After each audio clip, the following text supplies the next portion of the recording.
It's trade rumor season in the NBA, so how much flexibility do the Pelicans have with the NBA's luxury tax, and how might it influence what they do at the deadline? I'll break that down and positions they will be targeting at the trade deadline in today's episode of Locked On Pelicans. Let's go.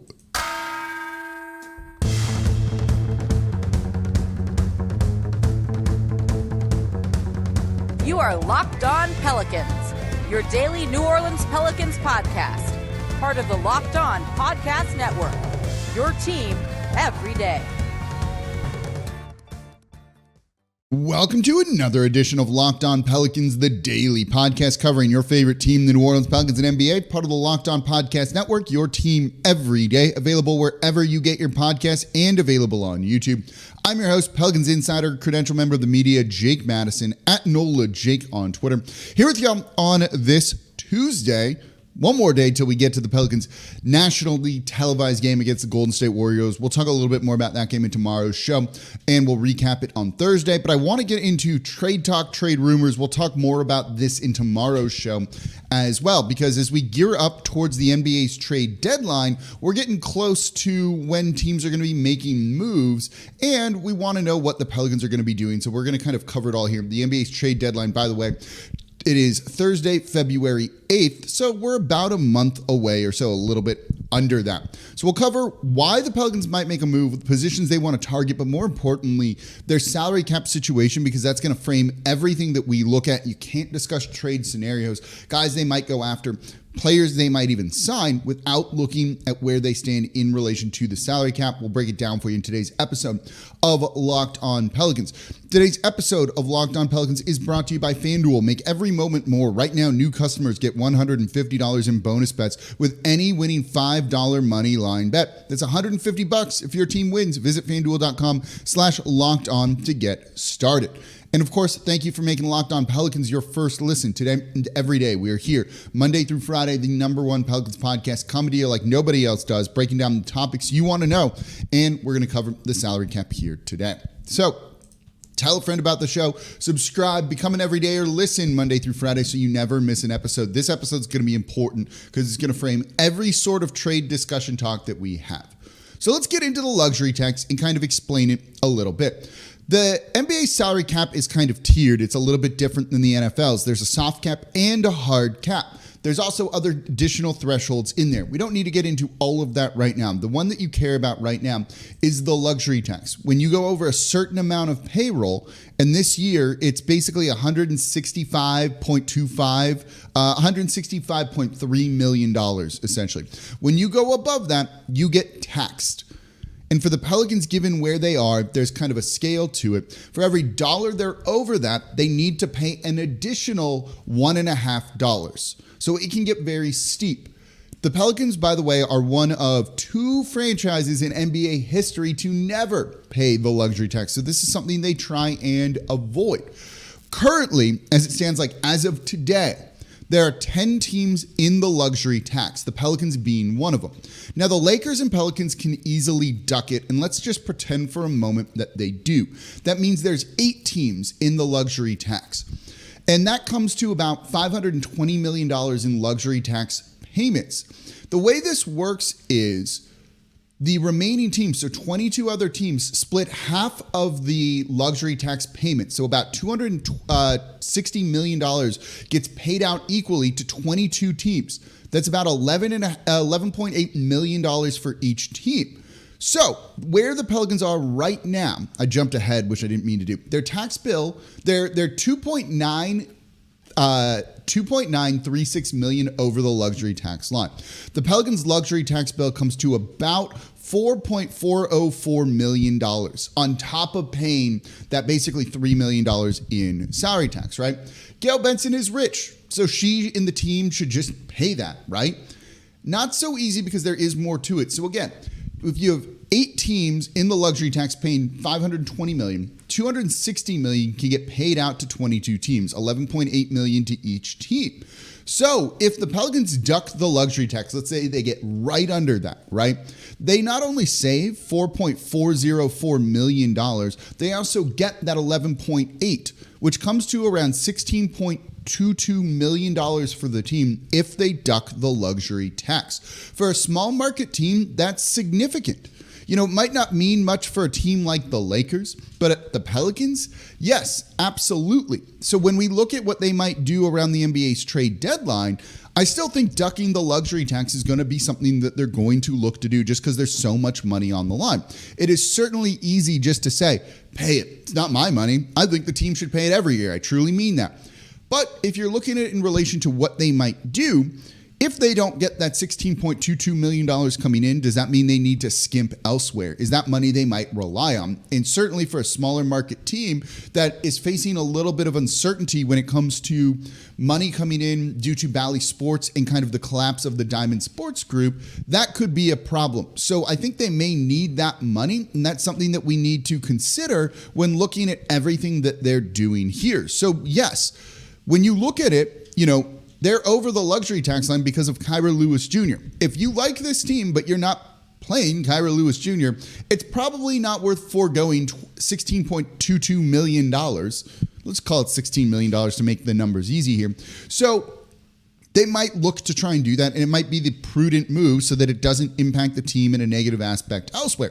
That's partially speculation. I couldn't say for sure if it will, but it's something that's worth keeping in mind when it looks to it. You can't just, go and sign a player, right? One of the things that we want to look at when we're discussing kind of moves this team might make is they have an open roster spot. There's only 14 guys on the roster. We've talked about maybe Matt Ryan could be a guy they sign to a full NBA deal.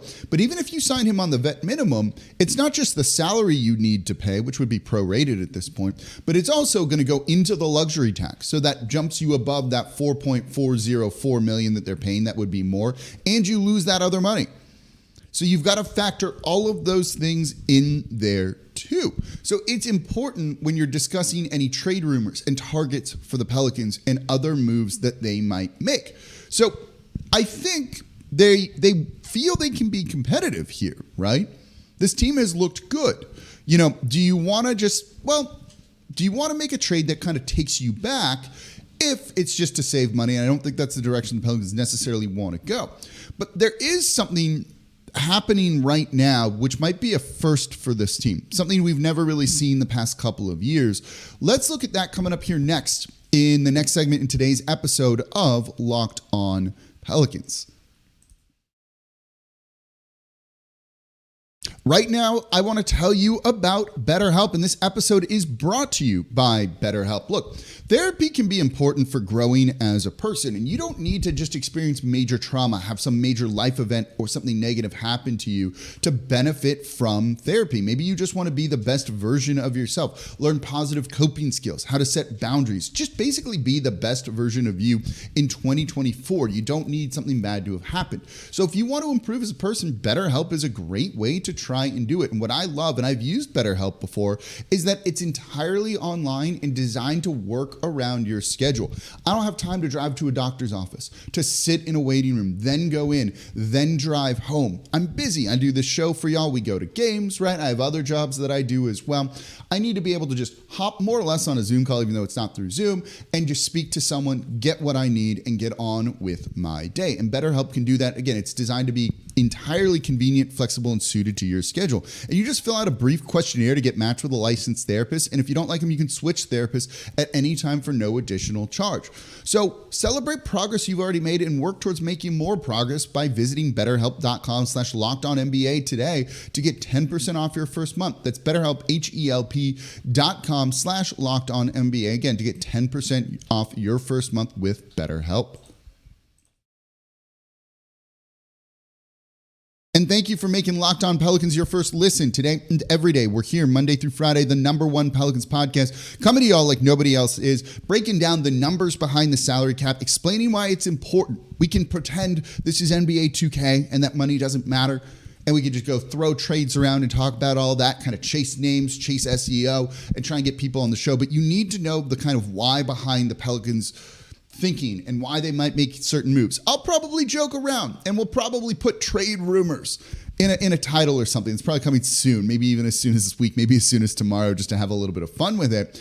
But when you look at it, you need to understand the salary cap stuff behind it. That's why we led with that in the first segment of today's show. I think it's like the biggest thing. If you were to get one takeaway from today's show, it's where they stand in terms of the salary cap and how it might impact how they operate at the February 8th trade deadline. So subscribe, by the way, to Locked On Pelicans wherever you get your podcasts and on YouTube. If you're an everydayer, comment down below. If you're not, try and become an everydayer. Or if you listen 2 days a week, listen 3 days a week. We're going to be covering everything you need to know about this team. This team looks really good right now. So I've done this podcast for over 8 years. I've been covering the team for like 12, 13 years at this point, basically credentialed for all of that. We're going through a period right now where I don't think we've ever seen this before with the Pelicans. And that's them not really being attached to any sort of big name players, right? We just had that trade of OG Anunoby to the New York Knicks. The Pelicans weren't linked with him whatsoever, despite having offers made in years past to him, which happened. Why aren't they linked to any of the big names? And that's something that kind of surprised me here. So part of it is, look, they're over the luxury tax. If they don't feel that they are truly a contender right now, do they want to pay for it? You know, if this team thinks they're second round at best, is they're thinking of, we'll just try and save money, we'll try and kind of get better next year and then maybe pay the luxury tax next year after we've made a bigger addition that we feel can put us over the edge and make us true contenders. So if they're just trying to kind of, in a sense, be cheap, right? They kind of know the limit of their team. They don't feel they're true conference finalists. Save some money. Look, I get it. That's a lot. $16 million probably isn't worth it for Kyra Lewis Jr. Make some sort of trade, take maybe a small step back and move on. So I think the salary cap and being in the luxury tax, and given that they've never paid it before, do you want to pay it for this roster versus another roster that you could pay it for? I think is keeping them out of trade rumors, out of trade talks. The other side of that too is the trade assets they have are kind of dwindling a little bit. Some of them are kind of starting to expire and not look nearly as good. Those Lakers picks didn't work out exactly in the way that we had hoped. You know, the Milwaukee Bucks picks were kind of a gamble with the Drew Holiday trade. Now that Giannis has signed an extension, now that they have Damian Lillard, those don't look nearly as good as before. So this team that once had kind of all of the assets to go make any move, to go get any player, don't exactly have all of the assets anymore. And that's certainly a factor. They're just not a team that you can use as leverage in negotiations as much because some of the assets don't look as good. And if you were to link the Pelicans to maybe a certain player, and they still have the assets to go and get real good guys, don't get me wrong, you know, other GMs might be like, you're lying, whatever, and kind of laugh you off. And that's why you're not seeing things linked to try and kind of drum up interest in certain players here. The other part of it is, look, the roster seems kind of good. Right? They've had a couple of statement wins. You just went up 50 points against a good Sacramento Kings team on the road, shutting down De'Aaron Fox, and arguably, I think that was the lowest he's ever scored in an NBA game of just 3 points, right? You gave Luka Doncic one of his 5 worst games in his career. He's, in the MVP running every year. You've beaten good teams in the Minnesota Timberwolves. You've beaten the Denver Nuggets. You went up 18 before losing to the Denver Nuggets too in another game. This team has some very quality wins. So if they think this roster seems good, and look, JJ Redick on his Old Man in the 3 podcast just talked about how he feels they are contenders. Him and Tim Legler were on there discussing it, saying that if you get the best version of Zion, this is a contending team and could be like a dark horse team to make it to the NBA Finals to win the West. If you think this team's good, don't rock the boat, right? Certainly try and get better, but you've found kind of a lot of magic over the past couple of weeks, right? Defensively, this team has been good and locked in and elite all season long. They have the 6th best defense right now in the league. They're finding a rhythm on offense when the ball is moving, when they are kind of taking what the team, opponents give them and let the ball do the work in a sense. There's a lot of talent here. They're finding the right balance of CJ McCollum working better off ball, being your third option, Zion and BI being your playmakers with the starters. They've gotten shooting back in Trey Murphy. Other guys are hitting their shots because CJ's taking more spot up threes than he has before. And everything's just kind of clicking right now. This is a team that is kind of developing and is trending towards having a top 10 offense and a top 10 defense. And in theory, if things go real well, could get maybe close to top 5 in both of those categories. If they finish 6th best in defense and like 7th best on offense, that's a really good mark to have. Those are things you want. So with this team potentially being a contender, Why rock the boat with chemistry? When you look at some of the lineups, when you look at some of the minutes that these guys are playing in, they're winning those things right now. And that's working for this team, right? Jose Alvarado has been an impactful player this season for him. Same with Najee Marshall. Same with Trey Murphy. I'm looking at the on-off numbers right now for him. And this team looks very good and very sharp. So they might feel they just don't need to make a trade right now. And combine it with the fact that you'd like to duck the luxury tax, that actually puts them in a very good position to be flexible and kind of wait till maybe this offseason where they feel some teams are going to start getting scared off by the new collective bargaining agreement and some of the stiffer penalties of the teams that are currently paying the luxury tax. That's another reason to kind of avoid it. We've talked about that if you're an everydayer during the offseason here and why maybe you don't want to start kind of the clock ticking on that just yet when some teams are going to have to blow up their rosters and get rid of some very talented players because the collective bargaining agreement, basically what governs how you build a team in the salary cap structure, means you can no longer keep some of these guys, right? Could they, in theory, not that they'd want to do this, right? And just to put a name for fun out there, get a Klay Thompson this offseason? He looks washed. I don't know if that's the right move, but it's very realistic that maybe the Warriors get rid of him and you can go get Klay Thompson for like nothing right now. And that maybe is a move that puts them over the edge here this coming offseason. So they might be just trying to time it. So when you look at all of that, it's no real surprise that the Pelicans aren't in trade rumors like they have been in the past. Just the salary cap situation, with the luxury tax and them probably trying to avoid it. Again, you could pay $4 million more, $4.5 million more, or get $16 million, right? Like it seems like a no-brainer of a choice here. So that's an important thing to kind of keep in mind. The assets are kind of dwindling. They definitely need to do something with those. And if those assets aren't that good, do you need to pony up more to go get a better player? Or would it be better to just use one of those Bucks picks to dump Kira Lewis Jr., save some money? He's making $5-point-something million this year. Let me pull up what his salary is, and that can kind of impact things too. Kira Lewis Jr. is making $5.7 million this year. They're essentially $3 million over the luxury tax. You dump him, you don't bring any salary back, let's say hypothetically, right? That puts you $1.7 million under the luxury tax threshold. That's enough to sign Matt Ryan to that spot. And maybe an additional other player too. Is that maybe the move?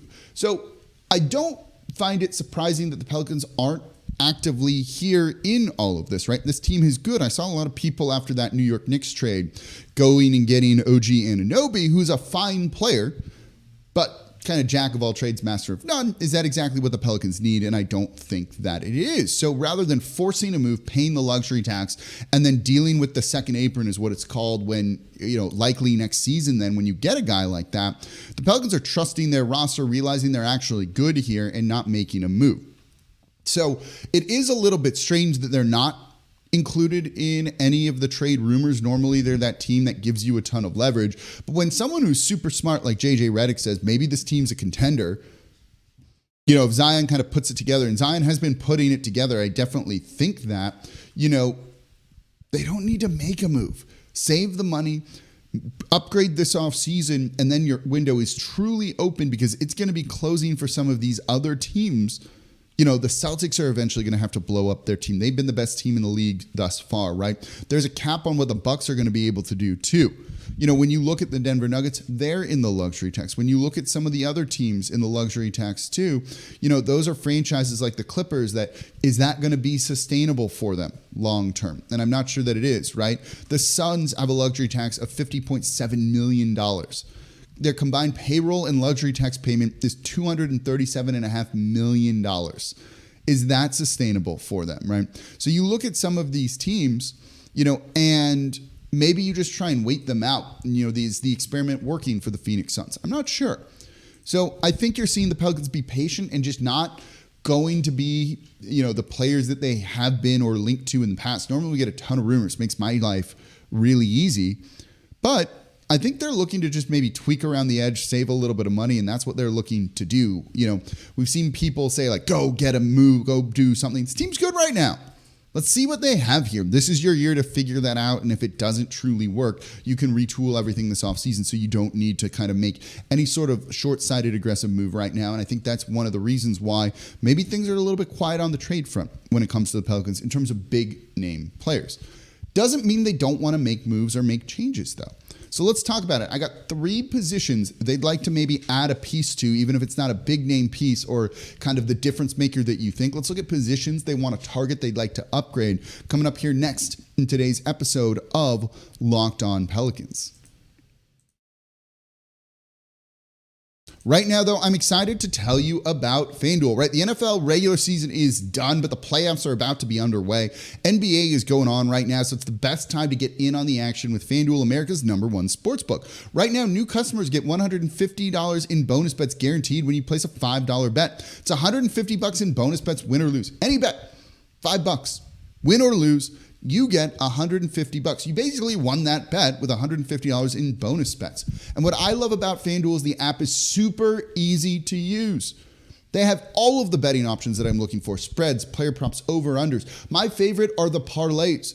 Bet a little bit, get a bigger payout when multiple things hit. And you can even find parlays in the parlay hub. So you can find popular parlays that people who know things are jumping on. You can also get in on live in-game betting and find new bets in the Explore tab. So visit FanDuel.com/lockedon and make your first bet a layup. Again, that's $150 in bonus bets, win or lose with a $5 bet. FanDuel, it's official partner of the NFL and the official sportsbook of Locked On. And thank you for making Locked On Pelicans your first listen. Today and every day, we are here Monday through Friday, the #1 Pelicans podcast, coming to y'all like nobody else does. Look, we'll be a little bit cheeky. We'll have a little bit of fun. We'll put trade rumors in a title, something like that. And we'll look at some names that I think the Pelicans could go after. I'm going to be curious. I've got the names already. We'll probably do this in tomorrow's show. So if you want to become an everydayer, tomorrow's a great day to start listening for the second show in a row, because we're going to go over a couple of positions here, and you'll see how the names that I'm going to say in tomorrow's show tie into all of this, right? There are positions the Pelicans want to upgrade, and I think there's 3 main areas. 2, they've already kind of talked about. This offseason, they talked about how they wanted to add more shooting to this team.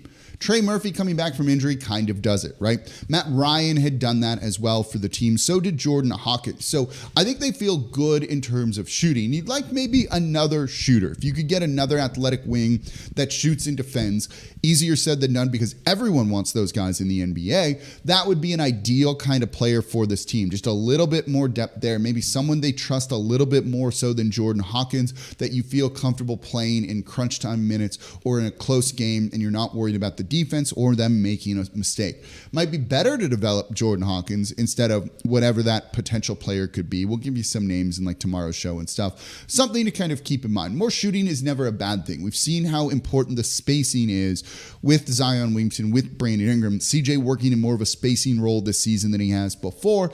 We've argued and said, and there'll be another show on this, of should Trey Murphy be starting over Herb Jones? Let me know what you think about that in the comments down below. So more shooting is never going to be a bad thing. The other area that they've talked about is rim protection. They'd like more rim protection. I think this is kind of falling down a little bit more in terms of like the pecking order or like hierarchy of needs when it comes to this team. The defense is good. The defense is good when Jonas Valanciunas is even on the court.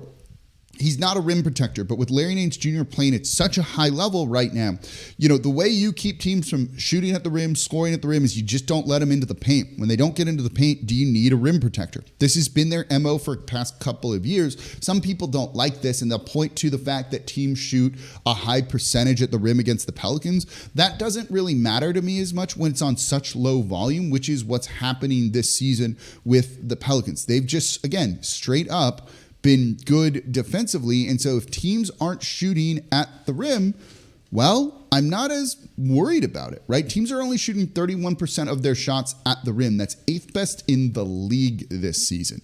Now, they're 26th in the league when it comes to percentage, like field goal percentage of the rim, 67.5, but that's even down from last season when they were 30.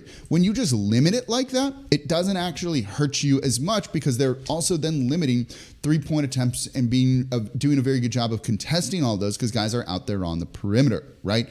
In terms of 3-point percentage against the Pelicans, our opponents are shooting 34.1%. That's 4th best in the league. They've done a good job the past 2 seasons of doing all of that.